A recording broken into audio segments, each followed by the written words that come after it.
बोले आदिनाथ भगवान की जय। हाथ जोड़ लेंगे सभी लोग। आइए मंगलाचरण प्रारंभ करते हैं।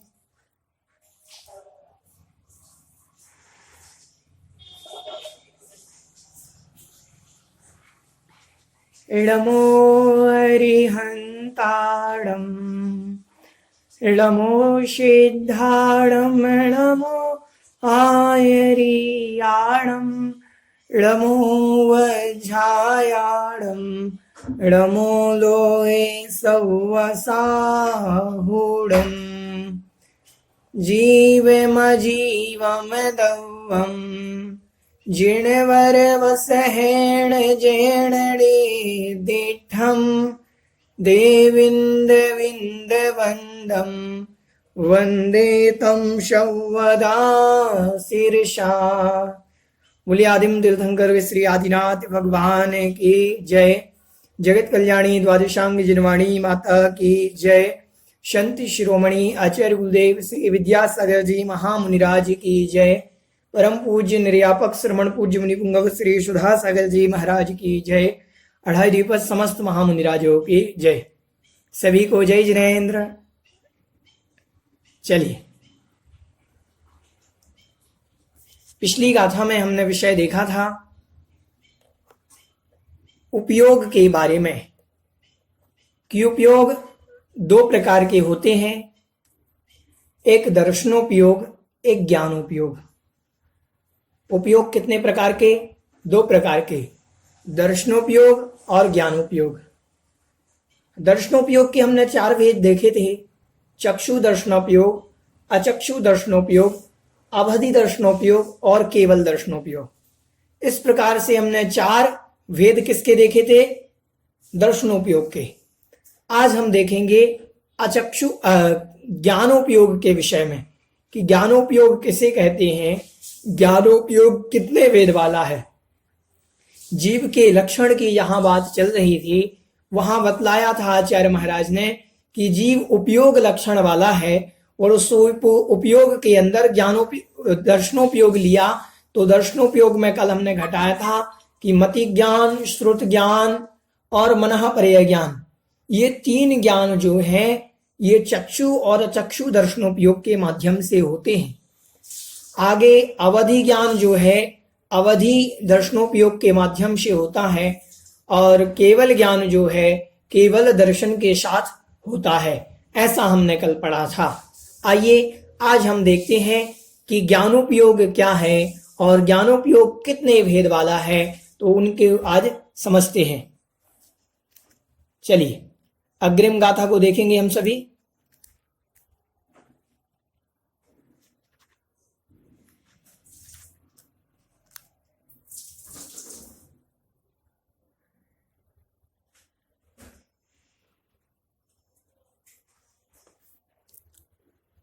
ये हमने उपयोग के भेद देखे थे दर्शनोपयोग के। आज हम देखेंगे ज्ञानोपयोग के विषय में। तो ज्ञानोपयोग क्या है, सबसे पहले गाथा का उच्चारण करते हैं। णाणम अट्ठवियप्पम। यदि कोई उच्चारण करना चाहते हो जो शुद्ध उच्चारण कर सके गाथा का, साथ में पहले मैं बोलूंगा उसके बाद आप। जी रेखा जी किशनगढ़ जी, मैं आपको अनम्यूट कर रहा हूं।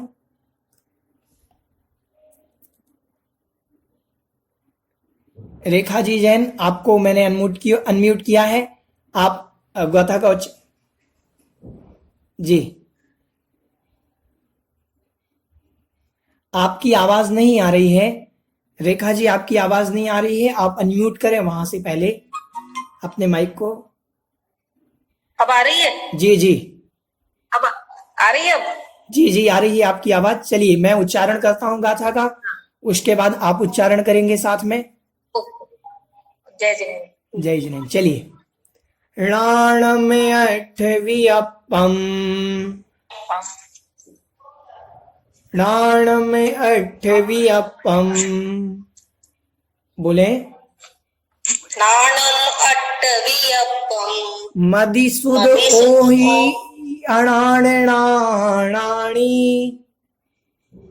मदिसुद होहि अणान नाणाणी मणपज्य केवलमवि मणपज्य केवलमवि पच्चक्ख परोक्ष भेयं च पच्चक्ख परोक्ष भेयं च णाणम् अठ्ठवियप्पम् मदिसुद ओहि अणाण नाणाणि मणपज्य केवलमवि पच्चक्ख परोक्ष भेयं च। बहुत बढ़िया। चलिए, यहां पर कहा कि णाणम अठ्ठवियप्पम। णाणम मतलब ज्ञान, ज्ञानोपयोग जो है अठ्ठवियप्पम 8 भेद वाला है। णाणम मतलब ज्ञान, अठ्ठवियप्पम 8 प्रकार का है। मदि मतलब मति ज्ञान, सुध मतलब श्रुत ज्ञान, ओहि मतलब अवधि ज्ञान। ज्ञान 8 प्रकार का है। मति ज्ञान, श्रुत ज्ञान और अवधि, ये जो 3 है, मति, श्रुत और अवधि, ये अणाण मतलब अज्ञान। अणाण मतलब क्या होता है? अज्ञान। सबसे पहले अणाण पढ़ेंगे, अणाण के बाद यहां तक अणाण पढ़ेंगे। सबसे पहले पढ़ेंगे क्या? अणाण। फिर अणाण के बाद णाणाणी। अणाण कहां तक? अणाण पढ़ेंगे, अणाण के बाद णाणाणी। इस प्रकार से हमें देखना है। तो अणाण मतलब अज्ञान रूप, णाणाणी मतलब ज्ञानानी। अज्ञान और ज्ञानानी, अज्ञान रूप और ज्ञानानी मतलब ज्ञान रूप। मति ज्ञान, श्रुत ज्ञान और अवधि ज्ञान, ये 3 अज्ञान रूप और 3 ज्ञान रूप। णाणानी मतलब ज्ञान रूप। ज्ञान 8 प्रकार का है। अब 8 कौन कौन से प्रकार हैं? तो बता रहा है कि मति, श्रुत और अवधि ज्ञान जो है ये अज्ञान रूप भी है और ज्ञान रूप भी है। तो अज्ञान रूप में कुमति, कुश्रुत और विभंगावधि, और ज्ञान रूप में मति ज्ञान, श्रुत ज्ञान और अवधि ज्ञान। अब आगे देखते हैं मणपज्य, मना पर्याय और केवलम अपि। अवि मतलब और, केवलम मतलब केवल ज्ञान भी, वा मतलब अथवा या और केवल ज्ञान भी। मणपज्य मतलब मना पर्याय और केवलम अवि केवल ज्ञान, वा मतलब और केवल ज्ञान भी। ये 8 प्रकार के भेद हुए। मति, श्रुत, अवधि, कुमति, कुश्रुत, विभंग अवधि, मनः पर्याय और केवल ज्ञान, ये 8 प्रकार से क्या हुआ? ज्ञानोपयोग हुआ। पच्चक्ख मतलब प्रत्यक्ष भेद वाले, परोक्ष मतलब परोक्ष, भेयम मतलब भेद वाले हैं। ये प्रत्यक्ष और परोक्ष के को लेकर के 2 भेद से हैं। प्रत्यक्ष और परोक्ष ये 2 भेद वाले हैं। समझ में आ रहा विषय? देखो समझें थोड़ा सा। देखो द्रव्य संग्रह जी है, थोड़ी कठिन भी है। अगर हम मेहनत करेंगे तो सरल है, और थोड़ा सा प्रयास तो करना पड़ेगा पढ़ने का। कठिन लग रही होगी मुझे लगता है आप लोगों को। थोड़ा सा प्रयास करते हैं। यहां पर कहा णाणम अठ्ठवियप्पम, ज्ञान 8 प्रकार का है। मदि मतलब मति ज्ञान, सुध मतलब श्रुत ज्ञान, ओहि मतलब अवधि ज्ञान। फिर दिया उन्होंने अणाण णाणाणी। अणाण मतलब अज्ञान रूप, णाणाणी मतलब ज्ञान रूप। ज्ञान रूप और अज्ञान रूप। तो ज्ञान रूप मति, श्रुत और अवधि ज्ञान, और अज्ञान रूप मति, श्रुत और अवधि ज्ञान। तो अपन लगाते हैं सबसे पहले अज्ञान रूप। अज्ञान रूप मति, श्रुत को बोलेंगे तो कुमति, कुश्रुत और विभंगावधि। कुमति, कुश्रुत और विभंगावधि। अब ज्ञान रूप लगाएंगे तो मति ज्ञान, श्रुत ज्ञान और अवधि ज्ञान। समझ में आया? ये कितने भेद हो गए? 6 भेद हो गए। अब आएंगे मनः पर्याय ज्ञान और केवल ज्ञान। ये कितने भेद बन गए ज्ञानोपयोग के? 8 भेद होते हैं। ज्ञानोपयोग के कितने भेद? 8 भेद होते हैं। समझ में आया? अब ये प्रत्यक्ष और परोक्ष के भेद से 2 प्रकार के हैं। 8 प्रकार के जो ज्ञान है ये प्रत्यक्ष और परोक्ष 2 प्रकार से हैं। अब प्रत्यक्ष और परोक्ष लगाते हैं हम। प्रत्यक्ष ज्ञान होना और परोक्ष ज्ञान। सबसे पहले प्रत्यक्ष किसे कहते हैं और परोक्ष किसे कहते हैं इसको समझ लेते हैं। प्रत्यक्ष, प्रति मतलब द्वारा, अक्ष मतलब अक्ष के द्वारा, अक्ष के द्वारा जिसे जाना जाए। अक्ष मतलब आत्मा, आत्मा के द्वारा जिसको जाना जाए उसे कहते हैं प्रत्यक्ष ज्ञान।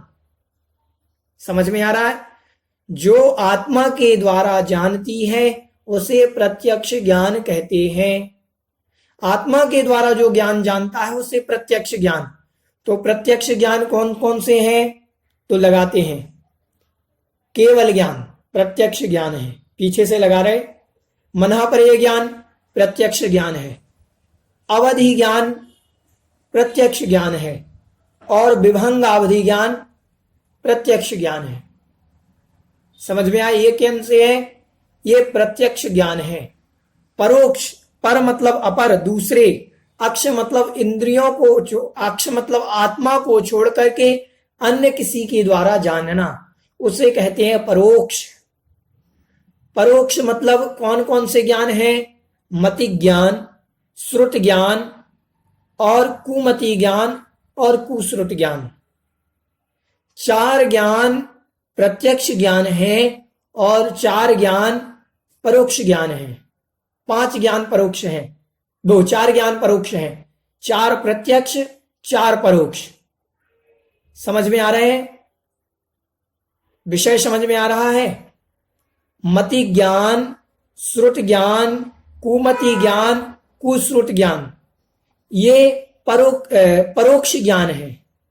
पर की आश्रित जानते हैं, इंद्रियों की आश्रित जानते हैं। अब प्रत्यक्ष ज्ञान क्या है? तो प्रत्यक्ष ज्ञान बताया अवधि ज्ञान, विभंगावधि ज्ञान, मनःपरय ज्ञान और केवल ज्ञान। तो इन 8 ज्ञानों में 4 ज्ञान प्रत्यक्ष, 4 ज्ञान परोक्ष। समझ में आया? यहां अक्ष मतलब आत्मा। अक्ष शब्द के कई अर्थ होते हैं। अक्ष मतलब होते हैं इंद्रियां भी होती हैं, अक्ष मतलब आंख भी होती है, अक्ष मतलब आत्मा भी होती है। तो अक्ष शब्द के अनेक अर्थ होते हैं। तो यहां जो अक्ष शब्द है प्रत्यक्ष में, वहां पर प्रत्यक्ष मतलब होता है प्रति, अक्ष मतलब आत्मा के द्वारा, परोक्ष मतलब आत्मा को छोड़ करके अन्य किसी के द्वारा। समझ में आया विषय? कठिन तो नहीं लग रहा? तो 4 ज्ञान प्रत्यक्ष हैं, 4 ज्ञान परोक्ष हैं। समझना, विषय थोड़ा सा क्लिष्ट है लेकिन समझते जाना। ठीक है? प्रत्यक्ष परोक्ष ज्ञान समझ में आए? चलिए आगे देखते हैं इसमें और विशेष।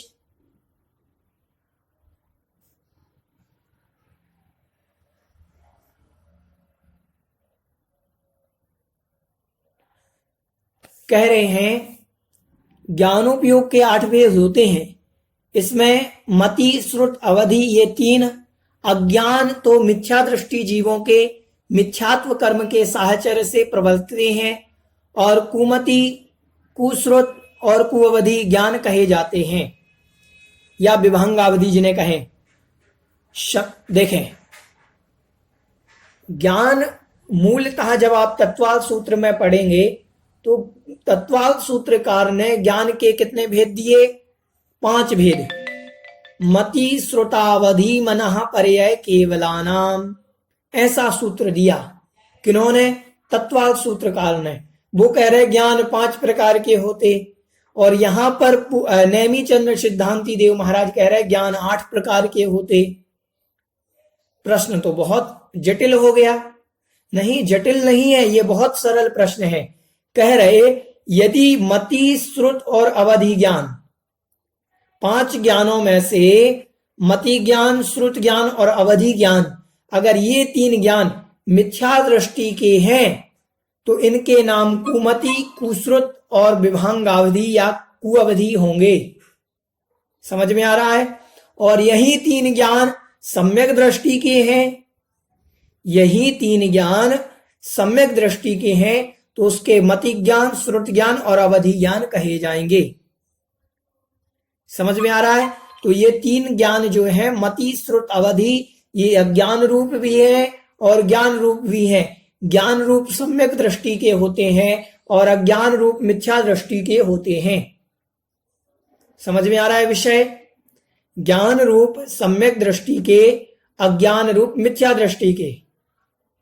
ठीक है, चलिए आगे क्या कह रहे हैं देखते हैं।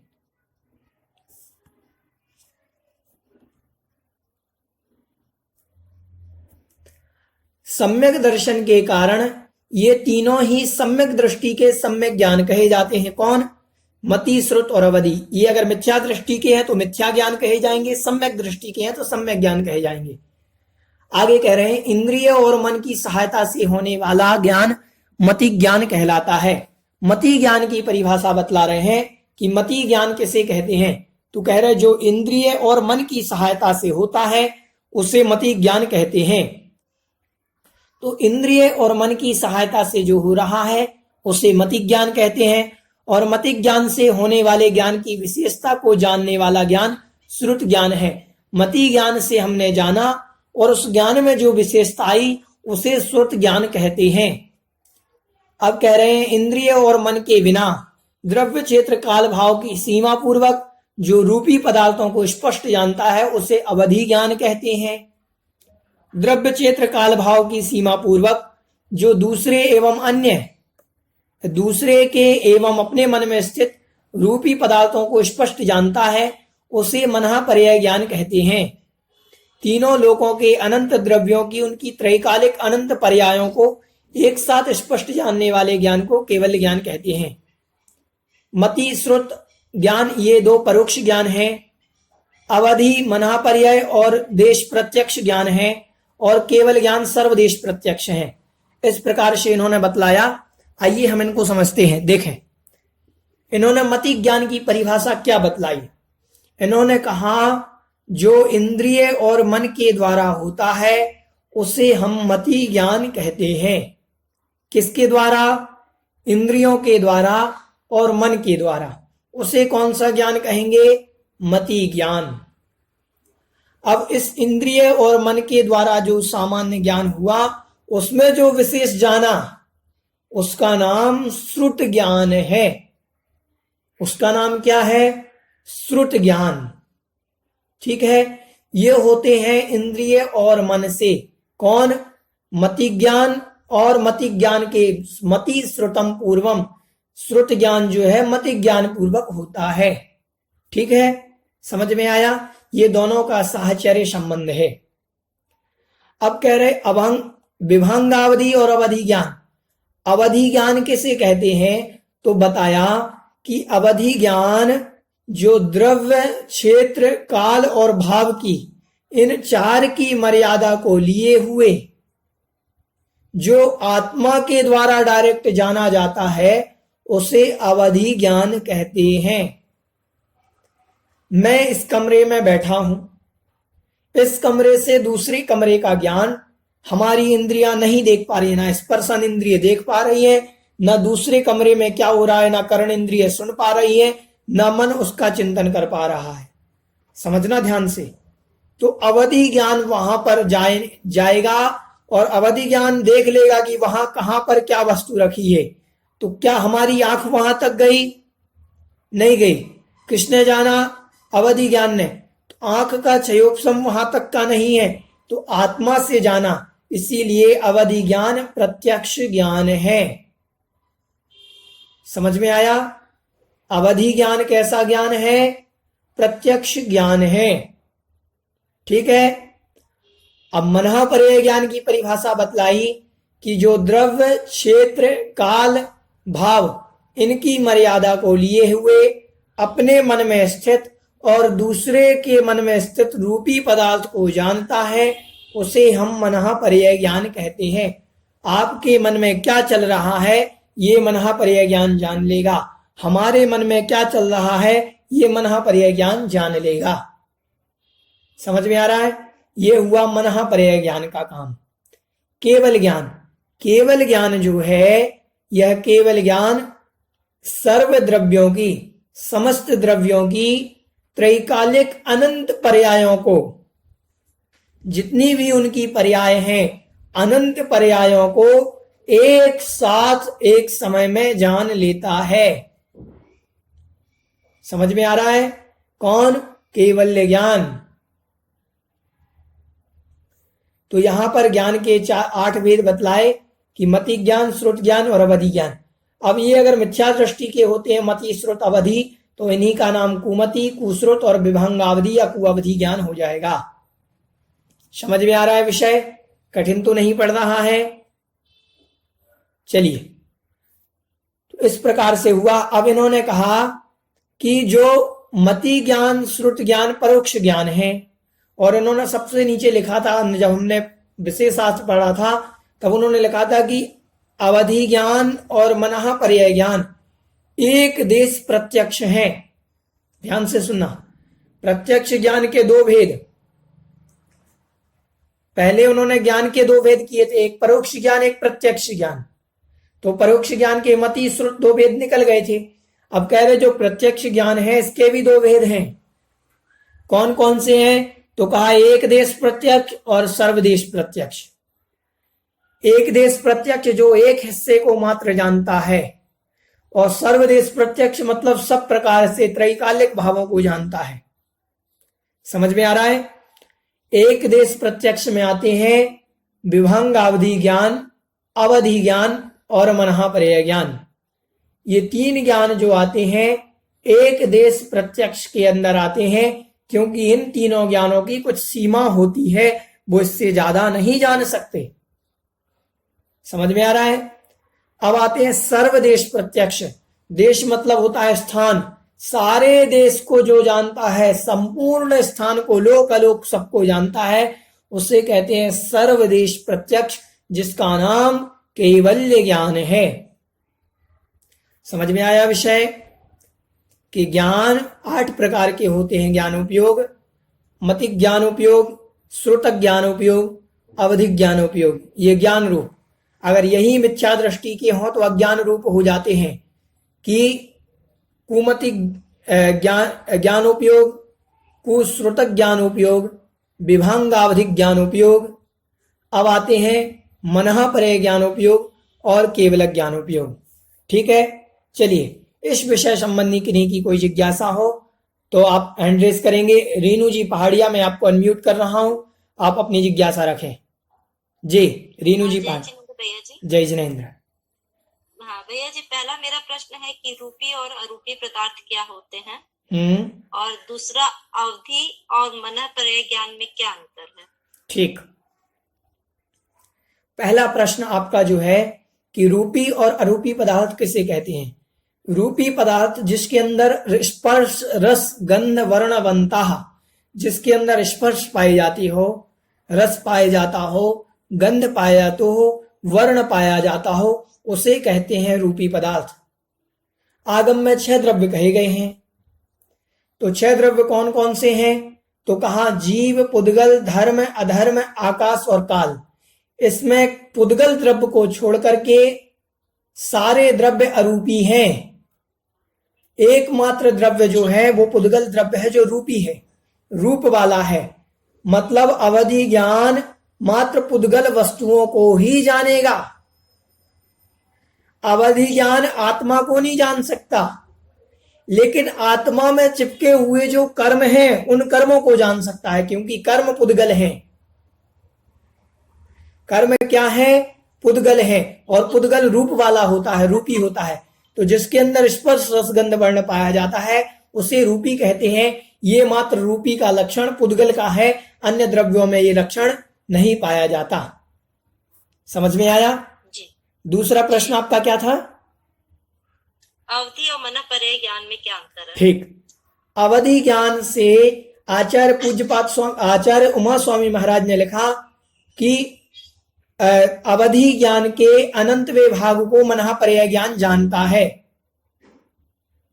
अवधि ज्ञान जो जानता है उस अवधि ज्ञान के अनंतवें भाग को मनः पर्याय ज्ञान जानता है, ये उसकी विशेषता। और दूसरी विशेषता ये है कि पर मनोगतीय पदार्थ को जानता है। मतलब आपके मन में क्या चल रहा है ये भी मना पर्याय ज्ञान जान लेगा, लेकिन ये अवधि ज्ञान नहीं जान पाएगा, आपके मन की बात। और दूसरी बात, जैसे एक लड्डू है बूंदी का, किसका लड्डू है? बूंदी का लड्डू है। और बूंदी का लड्डू मान लीजिए अभी कहीं पर रखा हुआ है, मान लीजिए इंदौर में रखा है।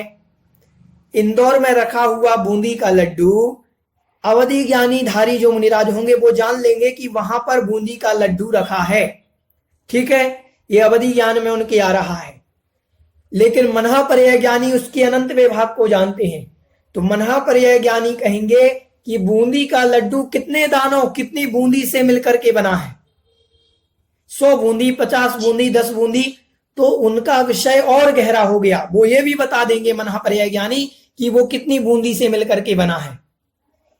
तो कहने का मतलब कि जो अवधि ज्ञान को विशेष जानते वो मनहा पर्याय ज्ञान हो गया? नहीं, अवधि ज्ञान के अनंत विभाग को जानने वाला। अनंत विभाग, अनंत गुणा, अनंत विभाग को जान सकता है अवधि ज्ञान के।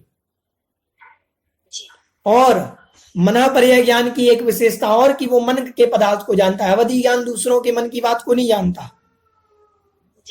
समझ में आ रहा है? जी। एक विशेषता और अवधि ज्ञान और मनहा पर्याय ज्ञान में बता देती हैं, याद आ गई।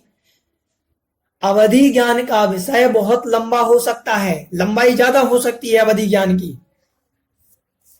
अवधि ज्ञान नरकों में भी होता है, अवधि ज्ञान स्वर्गों में भी होता है, अवधि ज्ञान त्रियंचों में भी होता है, अवधि ज्ञान मनुष्यों में भी होता है। चारों गतियों में हो सकता है। कौन सा ज्ञान? अवधि ज्ञान और विभंगावधि दोनों ले लेंगे, अवधि या विभंगावधि दोनों, ठीक है। लेकिन मनहा पर्याय ज्ञान मात्र मुनिराज को ही होता है। मनहा पर्याय ज्ञान मात्र मुनिराज को ही होता है। समझ में आया? और ये मनहा पर्याय ज्ञान की सीमा जो है ये कम है, ये कम क्षेत्र को जानता है, ये मात्र 2.5 द्वीप को जानता है। मनहा पर्याय ज्ञान मात्र 45 लाख योजन जानता है। कितना जानता है? मनहा पर्याय ज्ञान की सीमा 45 लाख योजन है, वृत्ताकार। समझ में आ रहा है? लेकिन अवधि ज्ञान पूरे लोक को भी जान सकता है। कोई अवधि ज्ञानी धारी अवधि ज्ञानी धारी कोई जीव यहां बैठा है तो वो स्वर्ग की बात जान सकता है। हाँ, जान सकता है, अगर उसका क्षेयोपशम उतना है तो उस जीव, कोई अवधि ज्ञानी जीव स्वर्ग की बात को जान सकता है। समझ में आ रहे हैं? सर्वार्थ सिद्धि की बात को जान सकता है, 7वें नरक की बात को जान सकता है अवधि ज्ञानी, लेकिन मनहा पर्याय ज्ञानी नहीं जान पाएगा। मनहा पर्याय ज्ञानी विशेष सूक्ष्मता को तो जान लेगा, लेकिन उसकी चौड़ाई नहीं है, वो ज्यादा दूरी को नहीं जानता। समझ में आ रहा है ना? जी, बहुत अच्छे से समझ में आ रहा है। जी, चलिए, किन्हीं की और जिज्ञासा हो? हेमंत जी, मैं आपको अनम्यूट कर रहा हूं। जी, हेमंत जी। जय जिनेंद्र भैया। ये आपने कहा ना कि मतलब जो अवधि ज्ञान है, विभंगावधि अवधि, विभंगावधि ज्ञान, तो वो भी प्रत्यक्ष है जो आत्मा के द्वारा हम जानते हैं। हाँ हाँ, बिल्कुल प्रत्यक्ष होता है। तो जब प्रत्यक्ष ज्ञान है तो फिर वो भी मिथ्यात्व से जुड़ा हुआ रह सकता है क्या? हाँ, क्योंकि मिथ्यात्व, वो जीव जो है वो मिथ्यात्व से युक्त है। अच्छा, देखें, नारकी जीवों के अवधि ज्ञान होता है कि नहीं होता है? नियम से होता है। देवताओं के अवधि ज्ञान नियम से होता है। ध्यान से सुनना, नारकियों के और देवताओं के जन्म से ही अवधि ज्ञान होता है इनके साथ। अगर ये नारकी और देव सम्यक दृष्टि हैं तो इनका ज्ञान अवधि ज्ञान कहा जाएगा। और अगर ये मिथ्या दृष्टि है, जो नारकी और जो देवतागण, वो विभंगावधि या उनका कुअवधि कहा जाएगा। होता प्रत्यक्ष मतलब आत्मा से ही है। ठीक है जी। किन्हीं की और जिज्ञासा हो? चलिए, हमने समझा कि दर्शनोपयोग और ज्ञानोपयोग। अब थोड़ा सा दर्शनोपयोग और ज्ञानोपयोग को हम देख लेते हैं।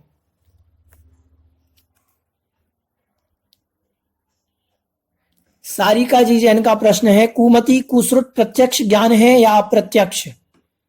हमने आपको पहले ही बताया कि कुमति, कुश्रुत और मति और श्रुत ये परोक्ष ज्ञान है, ये प्रत्यक्ष नहीं है।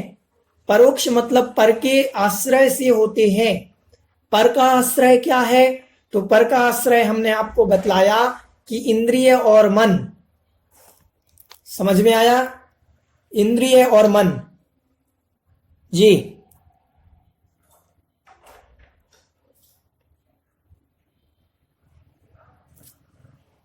ये क्या लिखा हुआ है?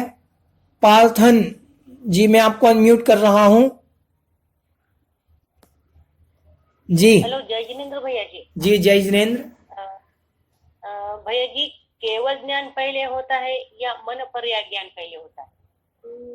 केवल ज्ञान पहले होता है या मन पर्याय ज्ञान, कौन सा ज्ञान पहले होता है? ठीक, बहुत अच्छा प्रश्न है। हाँ हाँ, देखो, मति ज्ञान, ज्ञान, अवधि ज्ञान, हाँ, उसके बाद मन पर्याय ज्ञान आता है या केवल ज्ञान पहले होता है? देखो, ज्ञान 5 प्रकार के, मति, श्रुत, अवधि, मनःपर्यय और केवल ज्ञान। ठीक, मति ज्ञान और श्रुत ज्ञान के बिना ना अवधि ज्ञान हो सकता है, ना मनःपर्यय ज्ञान हो सकता है, ना केवल ज्ञान हो सकता है। जहां जहां मति ज्ञान है वहां वहां श्रुत ज्ञान है, ये दोनों साथ में रहते हैं। ठीक, अब मति ज्ञान और श्रुत ज्ञान के बाद अवधि ज्ञान भी हो सकता है।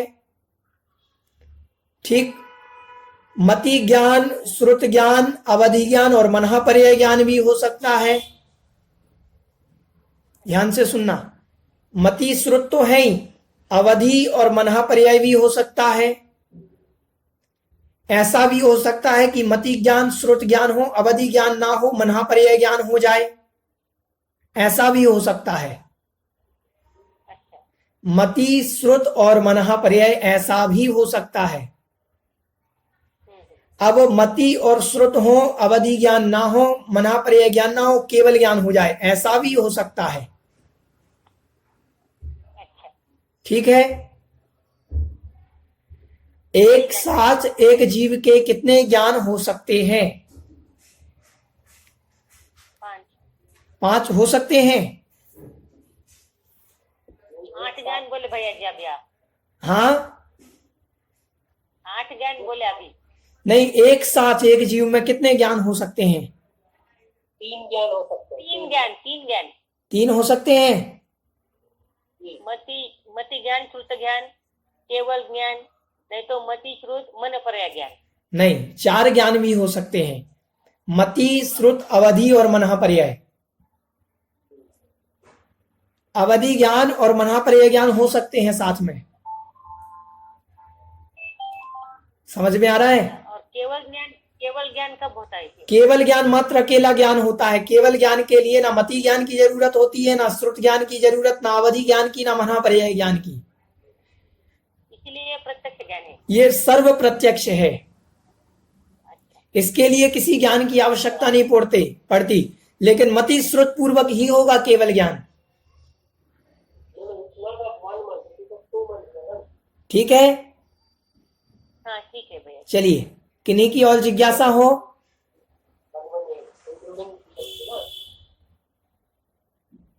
किन्हीं की कोई जिज्ञासा? जी, कस्तूरी जी, मैं आपको अनम्यूट कर रहा हूं। कस्तूरी जी साहब जी, कस्तूरी जी साहब, आप अनम्यूट कर लें, वहां से अपना माइक ऑन कर लें। हाँ, सर्व प्रदेश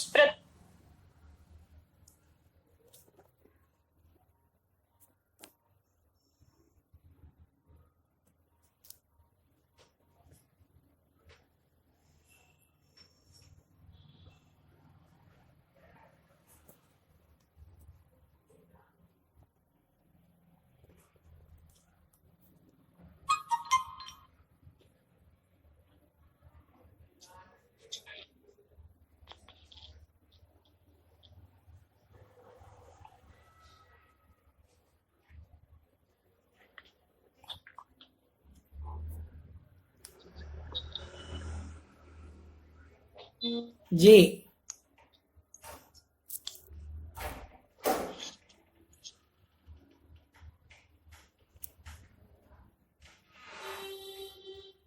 कस्तूरी जी शाह, मैंने आपको अनम्यूट किया है।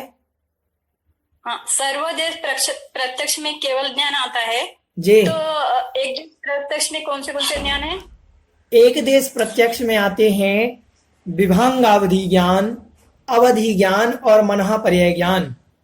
विभांगावधि ज्ञान, अवधि ज्ञान और मनःपर्यय ज्ञान एक देश प्रत्यक्ष है, क्योंकि ये एक सीमा तक ही जानते हैं। इनकी कुछ लिमिटेड सीमा होती है, उतना ही जानते हैं। और सर्वदेश प्रत्यक्ष का होता है कि सब कुछ जानना, कोई भी बाकी ना रह जाए, उसे कहते हैं सर्वदेश प्रत्यक्ष। वह केवल ज्ञान है। चलिए, तो इसमें मति और श्रुत नहीं आते नहीं इसमें क्या? नहीं, मति श्रुत तो परोक्ष ज्ञान है। हाँ हाँ हाँ हाँ हाँ हाँ। ठीक है। किन्हीं की और जिज्ञासा हो कोई?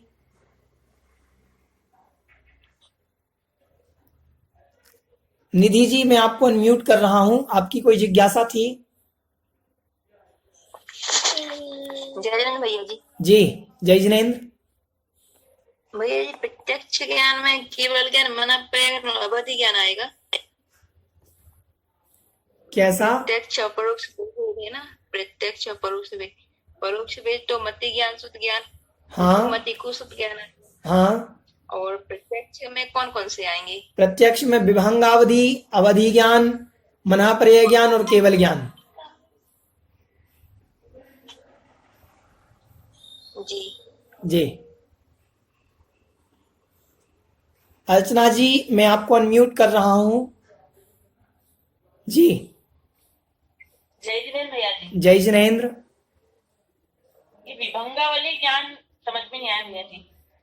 विभंगावधि या जिसको कहे कुअवधि, विभंग का अर्थ होता है लंगड़ा। विभंग का अर्थ जो अवधि ज्ञान से विभंग है, मतलब खोटा है, इसको आगम में विभंगावधि ज्ञान दिया।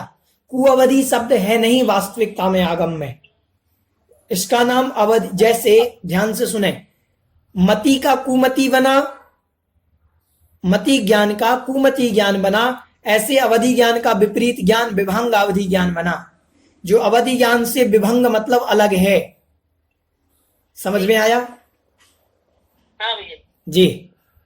आशा जी, मैं आपको अनम्यूट कर रहा हूं। जी। जय जिनेंद्र भैया जी। जय जिनेंद्र भैया जी, सकल देश की परिभाषा क्या बनेगी? सकल प्रत्यक्ष जो है और एक देश प्रत्यक्ष।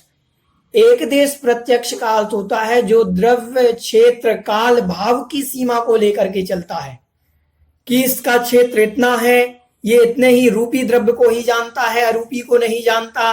तो ये जो सीमा बना रहा है, इसको कहते हैं एक देश प्रत्यक्ष। ठीक है। अच्छा। लेकिन सर्वदेश प्रत्यक्ष, इसकी कोई सीमा नहीं होती कि रूपी को जानेगा कि अरूपी को जानेगा कि इतना जानेगा। नहीं, ये सब जानेगा, ना इसकी कोई सीमा है। ये रूपी को भी जानेगा, ये अरूपी को भी जानेगा। ये सर्वदेश जो भी जितने भी पदार्थ हैं, जितने बड़े हैं, कितनी भी दूरी पर, सबको जानेगा। उसे कहते हैं सर्वदेश। ठीक ठीक ठीक ठीक है भैया।